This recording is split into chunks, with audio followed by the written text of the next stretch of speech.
नमस्कार, मी सुशील कुलकर्णी. आपण पाहता अॅनालायझर. गेम झाला की गेम केला, म्हणजे अजित पवारांना फोडून एकनाथ शिंदेना फोडून भाजपचा गेम झाला की भाजपनं यांना फोडून गेम केला आहे, हे जरा स्पष्ट होणं आवश्यक आहे. हाच गेम आपण समजून घेणार आहोत. भारतीय जनता पक्षासोबत शिवसेना फुटली आणि एकनाथ शिंदे आले आपल्या 40 आमदारांना घेऊन. तेव्हा जगातल्या सगळ्याच हिंदुत्ववाद्यांना प्रचंड आनंद झाला. एकनाथ शिंदेना मुख्यमंत्री करून देवेंद्र फडणवीसांनी मास्टर स्ट्रोक खेळला असंही बोलल्या गेलं. सरकार निर्वेधपणे चालू असताना 1 वर्ष पूर्ण होताच अचानकपणे अजित पवार 40 आमदारांसह फुटले आणि त्यांनी या सरकारमध्ये उपमुख्यमंत्री म्हणून सहभागी होण्याचा निर्णय घेतला. आधीच पडती बाजू घेणाऱ्या देवेंद्र फडणवीसांना अजून एका अधिकाराची विभागणी करावी लागली. मग भाजपने भ्रष्ट ठरवलेल्या अजित पवारांना घेऊन आपलाच गेम करून घेतला आहे असं बोलल्या गेलं. खरं तर महाराष्ट्राच्या इतिहासामध्ये 40-40 या संख्येनं 2 पक्ष फुटण्याची वेळ पहिल्यांदा आलेली होती. याआधी अशी कुठली घटना घडलेली नव्हती. शरद पवार सगळ्याच पक्षांना फोडण्याचा गेम करतात हे महाराष्ट्राला ठाऊक होतं, पण पहिल्यांदाच शरद पवारांचा पक्ष मोठ्या प्रमाणावर फोडण्याचा गेम कोणीतरी लावला होता. हे या गेमचं वैशिष्ट्य होतं. पण हा गेम फडणवीसांच्या भारतीय जनता पक्षाच्या अंगलट येईल अशा स्वरूपाची चर्चा नरेटिव्हच्या रूपानं सुरू झालेली होती. प्रत्येक जण आम्हाला पटलं नाही बुवा याच अर्थाने बोलत होता.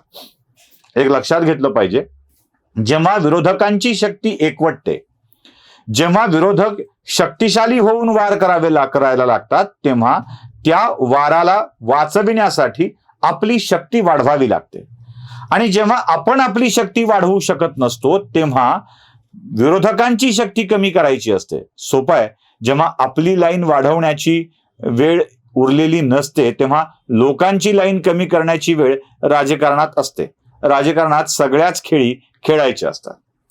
या नव्या ग्रामपंचायत निवडणुकीच्या निमित्ताने पुन्हा एकदा गेम झाला की गेम केला हे स्पष्ट करण्यासाठीची संधी मिळालेली आहे आणि तेच मी आपल्याला जरा समजावून सांगतोय. जरा बघा, ग्रामपंचायत निवडणुकीमध्ये वेगवेगळ्या माध्यमातून आलेल्या आकड्यानुसार आम्ही हे आकडे तुम्हाला दाखवत आहोत. सगळ्यात पहिल्यांदा भारतीय जनता पक्षाच्या बाजूनी असलेल्या गटाला किती ग्रामपंचायती मिळाल्या आहेत ते नीट समजून घेणं आवश्यक आहे. चला बघूया. भारतीय जनता पक्ष यात सर्वाधिक ग्रामपंचायती निवडून पहिल्या क्रमांकावर आहे. भाजपला 718 ग्रामपंचायतीवर यश मिळालंय. अजित पवारांच्या राष्ट्रवादी काँग्रेसला 318 जागांवर यश मिळालंय, तर शिवसेनेला म्हणजे शिंदेंना 250 जागावरती यश मिळालंय. ही एकूण संख्या होते 1286. जरा विरोधी गटाकडे आपण लक्ष टाकूया. काँग्रेसला सर्वाधिक जागा विरोधी आघाडीत मिळालेल्या आहेत 205. राष्ट्रवादी काँग्रेसला 185.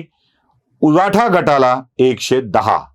गंमत अशी वाटते, मला सध्या विश्वकप चालू आहे म्हणून माहिती देऊन टाकतो. विश्वकपात आत्ता झालेल्या साऊथ आफ्रिकेविरुद्धच्या मॅचमध्ये एकट्या विराट कोहलीने 101 धावा केल्या होत्या आणि अख्खी साऊथ आफ्रिकेची टीम विराट कोहली इतक्या धावा सुद्धा करू शकलेली नव्हती. ते 100च्या आतच बाद झाले होते. अशी स्थिती या निवडणुकीत आहे बघा. म्हणजे एकट्या भाजपनं 718 जागा मिळवल्यात, तर विरोधकांची आघाडी सगळी मिळून 500 जागा मिळवू शकलेली नाहीये. म्हणजे एकट्या विराट कोहलीच्या धाव्या इतकी बरोबरी सुद्धा करता आलेली नाहीये. गेम झाला की गेम केला हे तर तुम्ही ठरवायचंय. आता जरा गेम आकड्यातून समजून घेऊया. आकड्यातून जरा समजून घेतला पाहिजे. आपण असं गृहीत धरूया की अजित पवार शरद पवार एकत्र असते. आपण असं गृहीत धरूया की शिंदे आणि शिवसेना एकत्र असते. जुनी स्थिती कायम राहिली असती तर काय झालं असतं, त्याही बाबी समजून घेऊया. शिवसेना एकत्र असती तर शिंदेंनी जिंकलेल्या 250 जागा अधिक उद्धव ठाकरेंनी जिंकलेल्या 110 जागा याची बेरीज होते 360. म्हणजे शिवसेना 360 ग्रामपंचायतीवर यशस्वी झाली असती. 5-50 अजून इकडे तिकडे फरक पडला असता एकत्रित शक्तीमुळे, पण 360 जागांवर शिवसेना आली असती. राष्ट्रवादी एकत्र असती तर काय झालं असतं, अजित पवारांनी जिंकलेल्या 318 जागा, काटेवाडीचा एक अपवाद सोडला, बारामती तालुक्यातल्या काटेवाडीचा एक अपवाद सोडला तर बाकी ठिकाणी भाजपचा पराभव नाही केलेला आहे अजित पवार गटाने, तर शरद पवारांचा पराभव केलेला आहे. त्यामुळं 318 जागा अजित पवारांनी जिंकलेल्या आणि 185 जागा शरद पवारांनी जिंकलेल्या, याची एकूण बेरीज झाली असती 503. राष्ट्रवादी आणि शिवसेना यांची एकत्रित बेरीज होते 863, जी भाजपच्या पुढे जाते. बघा, याची बेरीज होते 863, जी भाजपच्या पुढे जाते. आपल्याला आता हे सगळे एकत्रित येऊन लढा देणार आहेत हे लक्षात आल्यावरती भाजपनं केलेली खेळी आहे. शिवसेना, उबाठा, शिंदे यांच्या एकत्र जागा 360, राष्ट्रवादी, अजित पवार आणि शरद पवार यांच्या एकत्रित जागा 503, त्यासोबत काँग्रेस यांच्या सोबत जोडली गेली तर त्या जागा 205. म्हणजे काँग्रेस, राष्ट्रवादी काँग्रेस आणि शिवसेना यांची आघाडी भाजपच्या पुढे जाते आहे. आता भाजपने गेम केला, या दोघांना बाजूला केलं आणि आपल्या बाजूने घेतलं. हे पोचले 1286 वरती आणि यांची आघाडी खंडित होऊन 500 म्हणजे यांच्या निम्म्यापेक्षा कमी जागेवरती आली. आता हेच गणित प्रत्येक निवडणुकात गृहीत धरलं तर काय होणार आहे याचा अंदाज आपल्याला येईल. जेव्हा प्रबळ शत्रूला संपवायचं असतं तेव्हा त्याच्या घरात काहीतरी करावं लागतं. शरद पवारांनी आतापर्यंत काय केलं? भाजप जेव्हा वाढू लागला तेव्हा भाजपच्या नेत्यांची घरं फोडली.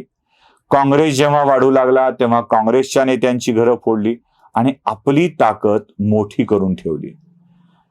रावणाला पराभूत करायला बिभीषणाला आपल्याकडं ओढून घ्यावं लागलं होतं.